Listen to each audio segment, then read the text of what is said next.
બનાસ નદીમાં ખનીજ વિભાગની મોટી કાર્યવાહી સામે આવી છે। ફરી એક વખત ખાણ ખનીજ વિભાગે 125 ટ્રકો જપ્ત કરી છે। કાંકરેજના અરણીવાડાની બનાસ નદીમાં ખાણ ખનીજ વિભાગની કાર્યવાહી। ખનીજ ચોરી મુદ્દે ખાણ ખનીજ વિભાગે 125 ટ્રકો જપ્ત કરી। અંદાજિત 25 કરોડ કરતા વધુનો મુદ્દામાલ જપ્ત કરાયો। ખાણ ખનીજ વિભાગની હજુ પણ કાર્યવાહી યથાવત છે। બનાસ નદીમાં ખનીજ ચોરીમાં થઈ શકે છે મોટા ખુલાસા।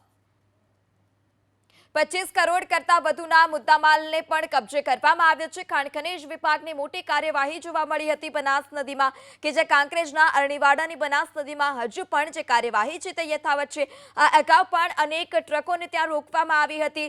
ખનીજ વિભાગને જાણ થઈ હતી કે અહીંયાથી ખનીજ ચોરી થાય છે, જે પગલે સમગ્ર મામલે કાર્યવાહી કરવામાં આવી। ખનીજ ચોરી મુદ્દે ખાણ ખનીજ વિભાગે 125 ટ્રકો જપ્ત કરી છે।